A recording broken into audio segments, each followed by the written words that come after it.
Hi, Thank you. I'm Alicia Rivers. I am one of the co-leads in the Blue Room at Park West. I've been teaching in Montessori for almost 23 years. I've been at Park West this is my 16th year. Um, and I love math, how we do it in Montessori. It makes sense to me. I've always loved math, but it makes even more sense now. I grew up with a math teacher as my father. So math, numbers and equations and things were always important in our family. We always learned how to do it at a fairly young age. But now that I've learned how to do it in Montessori, it makes even more sense than it ever did to me.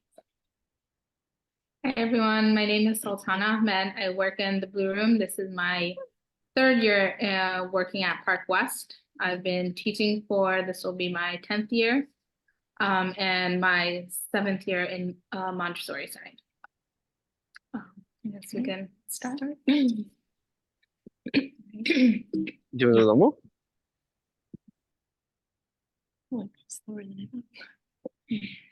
So everything in math, when we get to our math materials, is very concrete. We do everything in a concrete way before we move to abstraction. But math is actually present and evident throughout the entire classroom. We play counting. We talk about counting. We count our friends at circle. We play games at circle that we're adding or taking away or who's missing. And all our materials in the very beginning of the classroom in practical life are focused on helping each child to gain concentration, coordination, independence, and order. From transferring materials to sewing materials, there are steps throughout that need to be completed before moving on to the next step, or the work doesn't get the children can't be successful in that. And so we start with many materials, repeating what they're doing. And we are in practical life and sensorial area for a long time, working with materials that are helping them to focus on these things. And sensorial, our materials are set to base 10, and we introduce shapes, we compare sizes, we compare sounds, we recognize patterns. We also do charts and graphs throughout many of our units of study.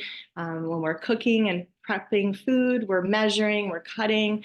And then in our classroom, we like to measure the growth of our children. And so we'll measure various times throughout the year, in September, sometime in the middle of the year, towards the end of the year, just so they can see how much they've grown physically. So there's so many ways that we incorporate math into the classroom without actually using math materials.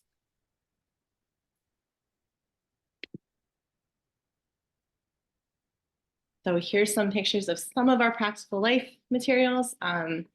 See in the first picture, one of our children, they're using our button frame, very focused and working on the coordination of pushing the button through the hole. Our next picture is pin punching, where we're using a push pin to follow a line and eventually be able to poke out the picture in the middle. And in this case, it's continents. So this child was working on pin punching continents and working on his pincer grasp as he's doing this, and eventually creating a globe from all the continents. And in the third picture, we have a child doing embroidery. So in practical life, we have many steps of sewing works where we're just putting beads on a string, and then we're using sewing boards all the way up to embroidery. So this child was embroidering on some burlap with some yarn. There's a picture on the burlap that he's following and choosing.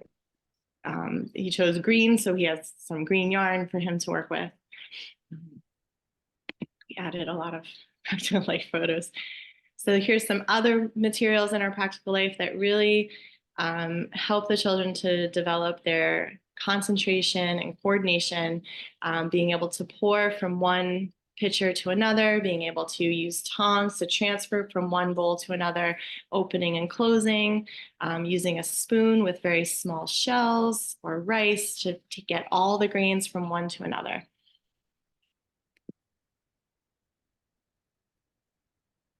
So as mentioned before, the sensorial area really lays a foundation for developing the mathematical mind. So we have the red rods, which later on in the math area, you'll see we also have blue and red rods. So things in the sensorial area really lead the child to the math area. It's a really big foundation. So we really we work on sensorial works for a very long time before we move on to math. Once we see an interest, then so we have the red rods where it's 1 to 10, and everything is in sets of 10. Later on, you'll see in our math, we have our golden beads. That is the introduction to our decimal system. And then in the sensorial area, we have pink cubes, the brown prisms, our knobbed and knobless cylinders. It's all understanding size and dimension and grading from smallest to largest. You're using visual discrimination to figure out what goes first and then what goes next. In the pictures below, you see a child working with our knobbed and knobless cylinders. It's a lot of refining the fine motor, pincer grip, but also she's grading from largest to smallest and matching the knob cylinder with the knobless cylinder. In the next picture, two friends are matching both the pink cubes and the brown prisms together. They've graded them from smallest to largest or largest to smallest, and then they've matched which pink cube matches with the brown prism. And then the next photo, we have a child working on creating triangles. This is our small triangle box, our constructive triangle box, and they use there are different shapes that'll make different come together to make different shapes.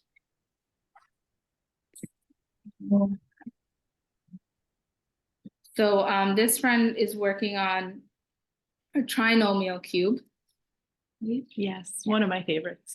Yeah, and there's an order to how to put it back in so that it fits into the box. But the interesting thing about our binomial and trinomial cubes in our sensorial area is they are related to the binomial and trinomial equation, which they will learn later on. Much later. In the photo in the bottom, a friend is matching the shapes. The polygons. Yeah. So pentagon all the way through decagon. So she's matched all the shapes to their solid, their thick line, thin line, and then she decided to create her own drawer of polygons. So she traced them on paper and is cutting them out to glue them onto her paper to make her own. And then we have more friends matching the pink cubes to the brown prisms. And then there's a friend working on our geosolids. So they're working on geometry and looking at different shapes and how many sides and corners and, from 2D to 3D. And then there's a friend working on the knobless cylinders, the red knobless cylinders.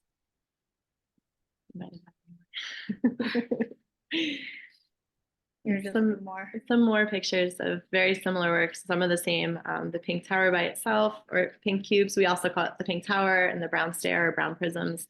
Not just seeing how thick and thin they are, but also building them up to see how tall they can reach.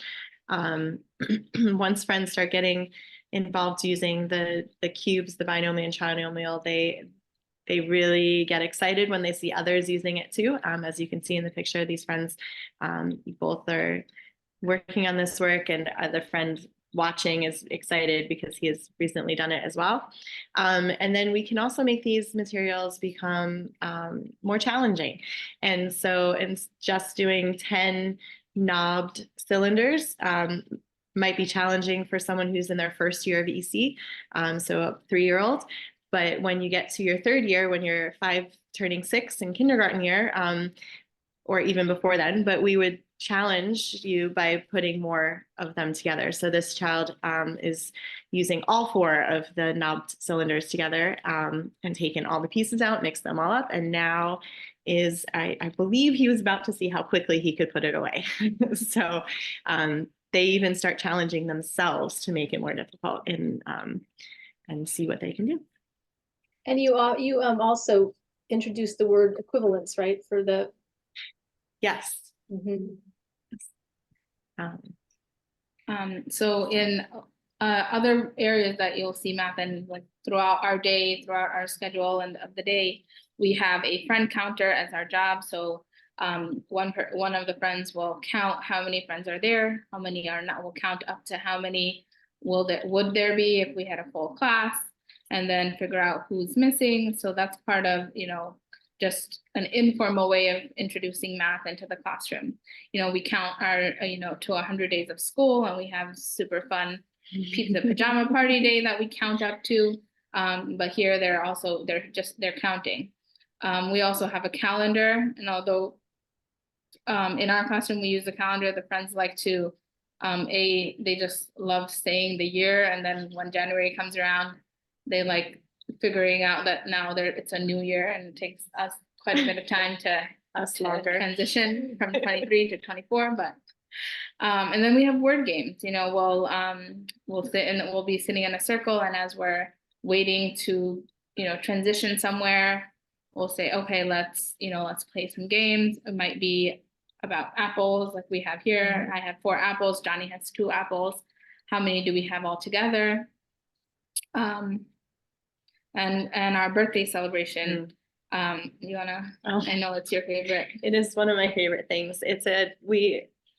In Montessori, we do a celebration of the child's life. And so it's a timeline of pictures, which is the beginning introduction to working with timelines, which in elementary, if at a Montessori school in elementary, they start working with timelines. And so this is the introduction to a timeline. So beginning at the day they were born, what happened between then and 1 and 2, 2 and 3, 3 and 4, 4 and 5. We have a picture timeline. We also get to have parents come in and tell us the story of their life. And that just is one of the other things that we do that is beginning math and continuing that.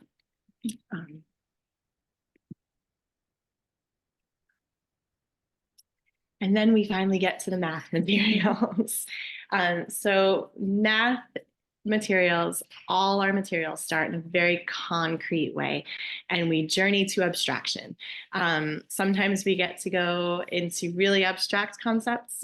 Sometimes we don't get to go quite as far. We get to bring out more challenging materials that instead of seeing a bead in your hand, it's just a little square that says number 1 on it to represent a unit. And so we get to those. Each child it's an individual process. And so if a child is ready to go more advanced and more abstract, we are glad to take them there with our materials. But we really focus for a very long time on making sure that the basic concepts are understood in a fully concrete way before we introduce any more of any abstraction or more concepts or even the order of operations. So they really hold in their hands an object or beads that represent each number.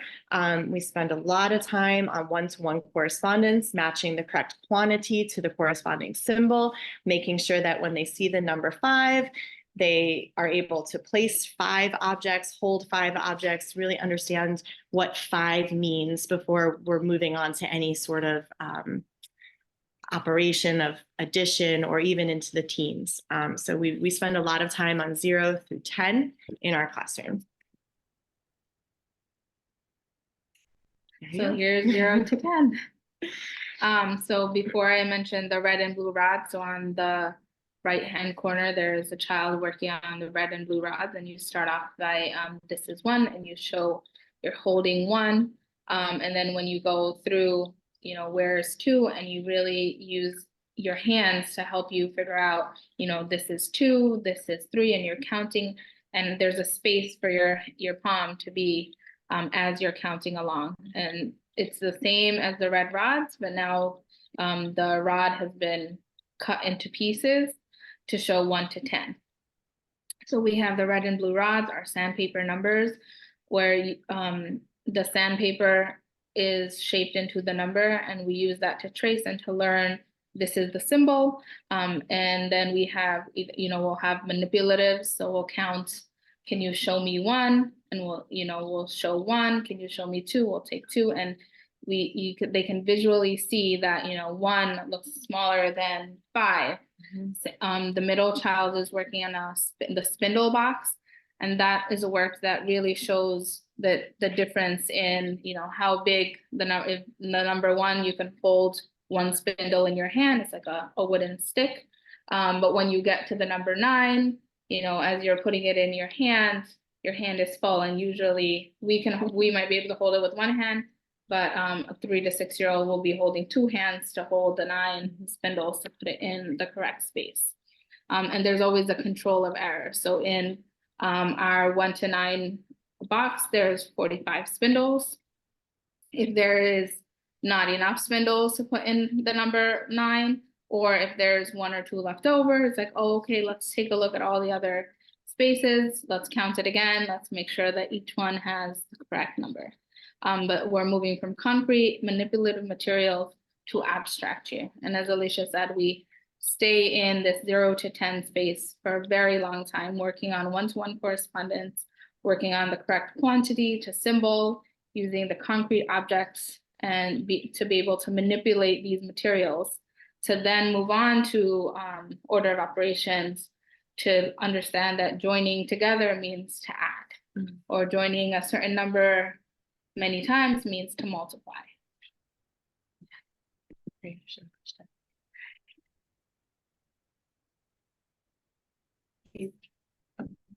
So this friend there is a paper that she's working on that has the numbers in a random order, and she's matching she's putting the blue discs to show the number 8, to show whichever number is on the bottom. Every season, we'll change out our sets basket, which is, this one was for the fall. We have pumpkins. They're counting pumpkins. And then the next one is they are rubbing our sandpaper numbers. And continuing with 1 to 10, we do spend quite a bit of time here. We have numbers and counters. So very similar to the sandpaper numbers, we're just taking the tactile rubbing of the sandpaper and following the numbers away and using just the number itself, and counting the correct number underneath. And as Sultana mentioned, in 0 to 9, we have 45. When we go from 1 to 10, there are 55 objects. So that is the control of error, and we can figure out if 1 is missing or 1 has too many by recounting if we need to. Our red and blue rods have come back now with numbers. So the initial lesson is grading them, just like the red rods, from smallest to largest or largest to smallest, and then we can count. And then once we move on and make it a little bit more complex, we add the numbers of matching 1 to the number 1. We also have some go together cards, which are puzzles to put together. So one side has the number written on it, and the other side has a picture of some object to be counted. Again, moving to more abstract, because there's no longer the object in hand to count, but the picture to touch and count. The bottom 2 on the left are friends using our hanging bead stair. The bead stair is part of our linear counting and also part of our 1 to 10 works. In our materials throughout the rest of the time, when we're doing units spaced from 1 to 10, the 1 is always a red bead, 2 is always green, 3 is pink, and so on. And so these children are starting to work with these materials to see the beads stair, because this is something that will continue in many other ways throughout our math curriculum.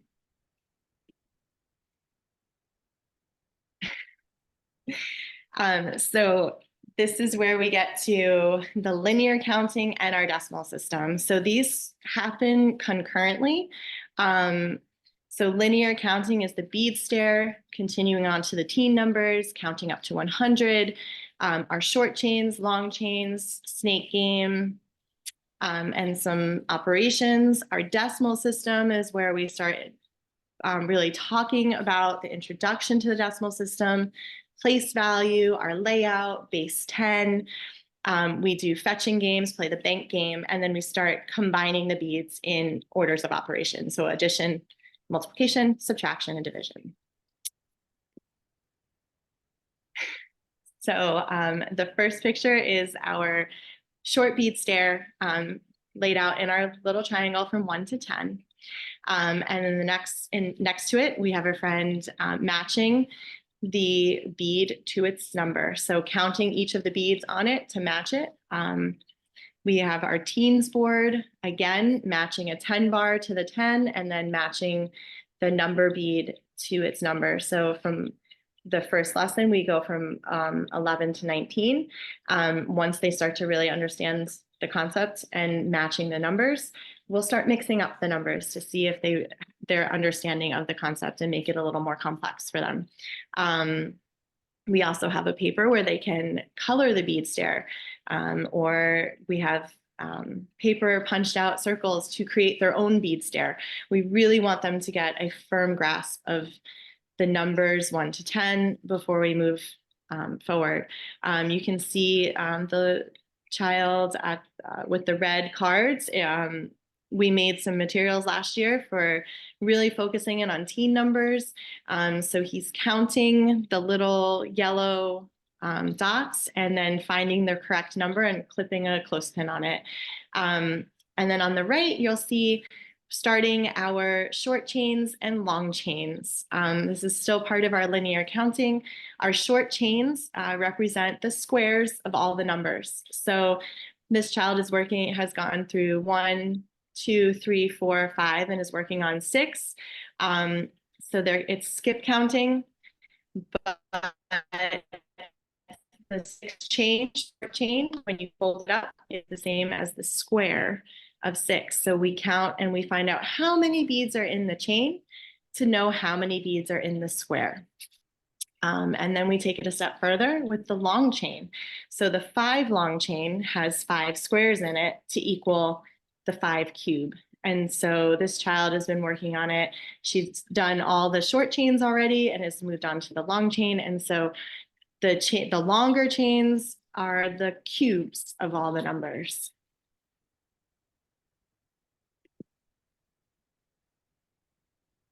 And here's some more examples of us doing this work. So there's not only do we have the teens board where we focus on the teen numbers, we also have tens boards. So this child in the top left has been working with the teens and had moved on to tens. And so we had done mixing up some numbers. So using the beads to create the numbers that he was creating. So the first one was 18. The next one that he's working on is 25. So he is counting 10 bars, 2 tens, and 5 units to create the number 25. We have 2 more examples of our long chains, working on the 6 long chain and then the 10 long chain, counting all the way up to 1,000, the cube of 10. At the bottom, we have the snake game, where they're turning a rainbow snake into a golden snake. So the first lesson of it is counting combinations of 10. And when we get more advanced, more complex, more abstract, we start exchanging and finding out how many beads were in the snake. Eventually, children can take handfuls of the colored beads and just arrange them. And then every time you get to 10, you stop and exchange for a 10 bar, continue on until you've turned the whole snake into a golden snake.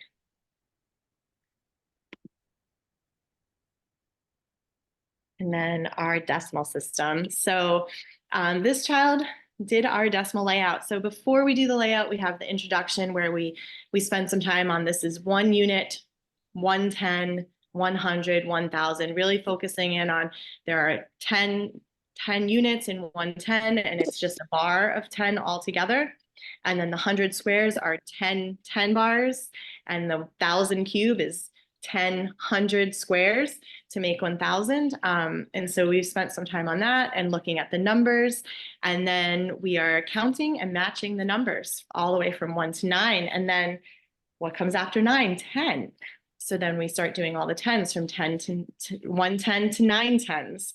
What comes after 9 tens? And this child was very quick and said, well, it's 10 tens, but we say 100. So then we counted 100, 900, and before I could even ask, he said it would be 10 hundreds, but that is 1,000. So very quickly counted up to 9,000. The next step after this is called fetching, and we spend a lot of time between these two exercises to really make sure that the children have a very concrete understanding of the numbers in the decimal system. So the middle picture is a child fetching numbers.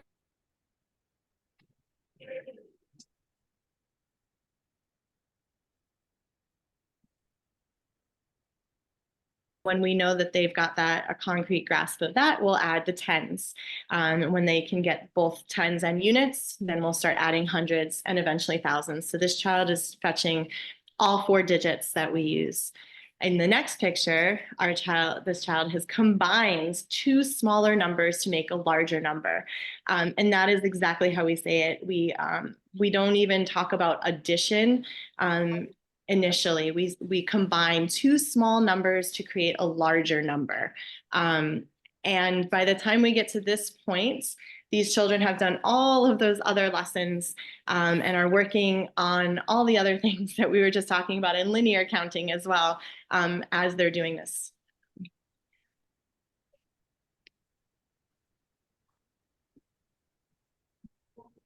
So another way that we're also doing addition in the classroom is with our addition strip board. And the first lesson for this work is also making combinations of 10. So you have the strips on both sides, the red and blue strips, and they'll say, oh, can you know, let's put 1 and 9 together, let's put 2 and 8 together and see what that makes. By that, you know, we're doing a lot of repetition so they also get it, and you know, you can see on their face like it's 10 again and it's 10 again, and they figure out this pattern of like it's gonna be 10 again. But we use this work a lot to practice putting two numbers together to get a bigger number. The next child is working with our multiplication box, and they learn, you know, multiplication is just putting a certain number together, you know, joining these numbers together the same amount of times. And then the next one is our multiplication bead board.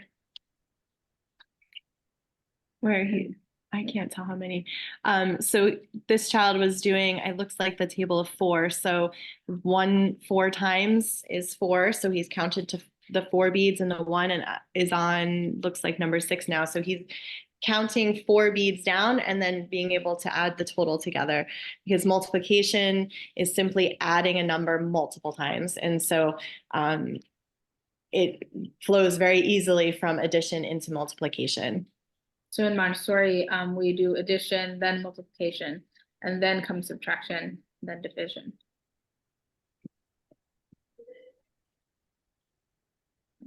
So these are things that we don't get to use quite as often, but when children are ready, we are able to pull out other materials to move towards abstraction. Last year we had a few kindergartners in our class, and some of them were able to move to abstraction, and one of them was doing what's called the stamp game.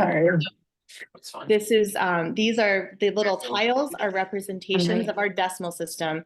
The little green ones with the number 1 are the units. The blue with the number 10 are tens.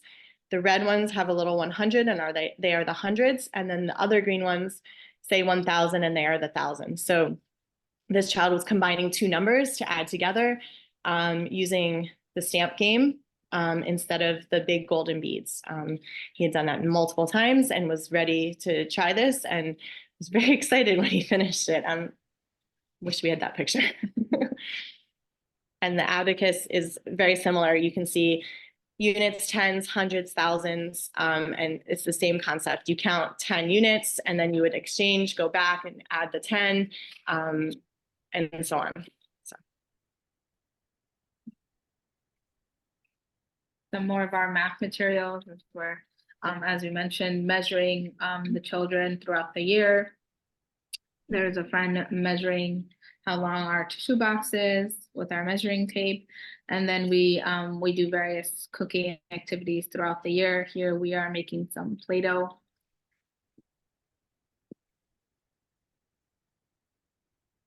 And then we're throughout all of our units, we'll make charts. So here's a child signing their name for how they come to school. And then we have our fraction Skittles. We also learn how to tell time. And then this is a beautiful picture of a child watching our sand timer.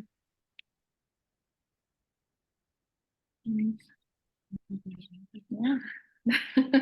And that is Montessori Math for you in a very small snapshot.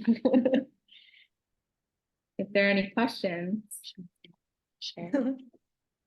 Hi. What happened to the screen?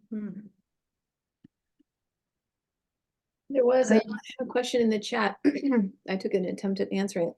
So in the math materials, you move from addition to multiplication, and abstraction, but you do learn subtraction along the way, just naturally, you know, when one's missing, or like you mentioned some of the word problems that you might use. So there is subtraction, obviously, that children learn before learning multiplication sometimes. So depends. Yeah, informally, when we're talking about our, when we're counting our friends, we are counting up, so we are also subtracting in that as well. I have a question. Hi. Hi. May I talk? Yes. Thank you. Hi, I'm a grandparent of one of your students. I have a question regarding context, because I mean, the materials are fantastic, but I'm seeing one child with a set of materials, and I'm wondering, do they often have a chance to collaborate with other students and talk and use words to solve problems? Because I also can see in terms of context, is it one student with materials and there's an adult nearby kind of overlooking or supervising? I don't understand the context, because it just looks like one child with materials. And I mean, personally, I would like to see more collaboration among students solving problems verbally, as well as just manipulating materials. So how often do they have a chance to work collaboratively with other friends in their classroom?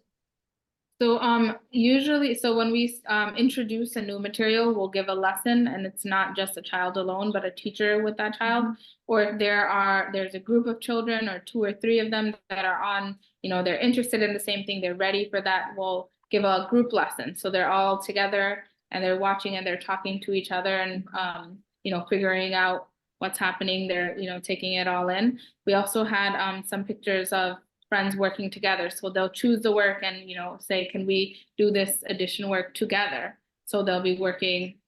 Is that sort of what you're asking? But also I mean, just judging from the pictures, it looks, judging from the pictures, that it's always like one child working with the materials, and then the materials are sort of self-correcting, and you can't really tell, is this child collaborating or talking or using language, or did this child choose these materials? Were they given these materials? That's the context I'm looking.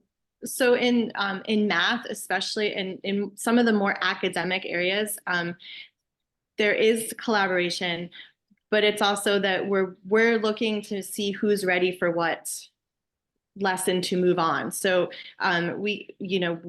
the pictures we chose were so that you could see the materials in use.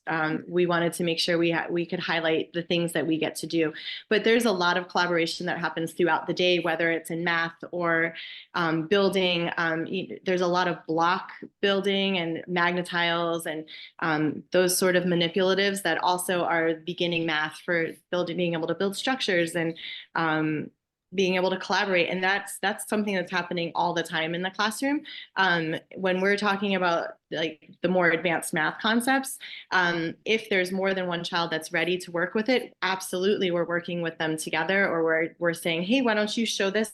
You just learned, like, if you just learned this concept, maybe you can help your friend do it as well. But it's also dependent on each child. So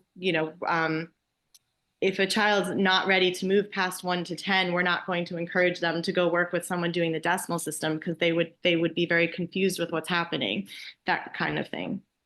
Yeah, so it's also a matter of choice. Like, does the child, and like in your schedule throughout the day, do you have a time where you say, okay, this part of the day we're dedicating to math? So then you encourage the children to use the math materials, or is are the math materials presented at the same time as some other materials? Like, how much is the student's choice and how much is it teacher-led? It's a combination, really. We do notice that some children sometimes tend to go towards language more than math, and others tend to go towards math more than language. And that's also part of Montessori, is that they might not be in the sensitive period for math right now. And so they are not necessarily choosing it on their own, but we'll say, hey, let me show you something that we want to show you this material. Let's see if you like it, what you want to do with it. And then they might not choose to come back to it for a while. They might be in another area for a while, and that's okay, but that's part of our observation and what we do. It's take notes on what our children are doing. And but during our work cycle, we don't necessarily have a math time or a language time. It's throughout the morning, the 3-hour work cycle in the morning, all the materials are available. So we are keeping track of, in our classroom, where each child is in math, in language, if they've been avoiding math or language, or if they've been leaning towards one or the other, making sure that they're being presented and an opportunity to work with all the materials. Mm-hmm. So I think problem solving is super, very, very important when it comes to math. So in terms of the materials, how do you elevate the level of thinking, other than, like, so the materials are very concrete, of course, and very definite in terms of the outcome, but do you have like open-ended problem solving activities as well? So we try to incorporate problem solving throughout the curriculum, no matter just in math or just in practical life. In general, we try to help them learn how to problem solve. And so most of the children in our classroom are 4, turning 5 this year, or just turned 4 in the fall. And so we're really doing a lot of that with our the interpersonal skills and the social connections, and we're doing more of the problem solving in a more general way than in the upper level math thinking. Like like just the other day we had a math problem. We put out a bowl of oranges for snack, and the one child came and took 10 of them. And we were like, well, what's going to happen to all the other children? They won't have any oranges to have. So that's, that became a problem solving situation where they're like, oh, now I have to put some back, or nobody else will have snack. Those kind of like informal ways of putting math in the classroom. I think also I can just add that at the age of the children, these children between the ages of 3 and 5, and generally this is an age where they're doing a lot of exploration and problem solving, and then also learning basic skills. So they're using these building blocks to be able to have a framework of education. They're going to scaffold as they grow. They're going to be scaffolding all of this other information onto. So there's all of those building blocks that they need are being established now, so that all the problem solving that they do in the future are going to, they're going to need all of these, this foundational work. So I think a lot of it, being able to select something off the shelf, use it, put it back again, sort of sequential thinking of, I do this first, then I do this, and then I do that. And then also the age group of the child, they're still, like, the idea of sharing is still becoming a new concept. So it's more of like turn taking. And so they're taking turns with things. And all of those, and just navigating in a environment where they're making a lot of choices. And that's those choices that they're making are empowering them to for independence and discovering what they like and what they don't like, what kinds of academic pursuits are suitable for them that they internalize. And then the finesse of the teacher and the beauty of the Montessori materials, which are teaching materials themselves, are that the teacher can then, if they see that a child is not going towards math, say, or maybe like talking about the math when they're seeing something, like they're looking at the calendar or they're looking at something that they're doing and talking about some of the math concepts within the activity, they can lure them in with things that they maybe are liking. For instance, if a child is maybe not picking a math work or not picking a language work, but they do love trucks, we will use trucks as that hook. So we'll count trucks, or we will measure trucks, or we'll have a book on trucks, or whatever it is to kind of help them feel a little bit more confident. And the other way we do it is we repeat lessons. And if we feel that the concept is too difficult, we'll go back a step. So if we see that this concept is too much, like say like the multiples, counting the multiples of 5. If we say, oh, well, this is seems a little bit too much, we'll go back to the shorter chains again and we'll recount. And you'll see what happens to a child when they start to count. Like counting on is not something that happens for a while. So you'll see like a 3 and a 5. The child will not be able to go to the 3 and say, they know this is a 3, and then start counting 4, 5, 6, 7, 8. Instead, they'll start all over again. They put them together and they start all the way from 1. And you'll see that transformation that happens when a child can then count on, where they say they can see a 3 and a 5, and oh, well, it's 5. I know this is a 5. Now I'm just going to count 3 more. 6, 7, 8. So the teacher sees that and sees what they're ready for the next. They're ready for the next level, and it's a really neat. It's a wonderful set of materials and philosophy because everything is fitting together with the color coordination. You'll see those repeated patterns with the green, which is the units of the family, the blue, which is the tens of the family, and then the hundreds, which is the red of each family. So you'll have the simple family, the thousands family, the millions family, and those patterns are repeated. And that color scheme, along with the different colors of the bead bars, that pretty soon the children know that a light blue is a 5. And they can just pull those out of there, and that one less variable allows them to focus in on the higher levels of math as they mature. So How do you feel about parents having these materials at home? Because I mean, they're available. Anybody can buy Montessori. They are available. We noticed that friends that have these works at home tend to not want to do it in school because they're getting it at home, right? Their need for it is being met somewhere else. So if their need is being met at home, then they are not as likely to do it with us at school. Yeah, we encourage more things like games. Games and puzzles. Again, turn taking is good.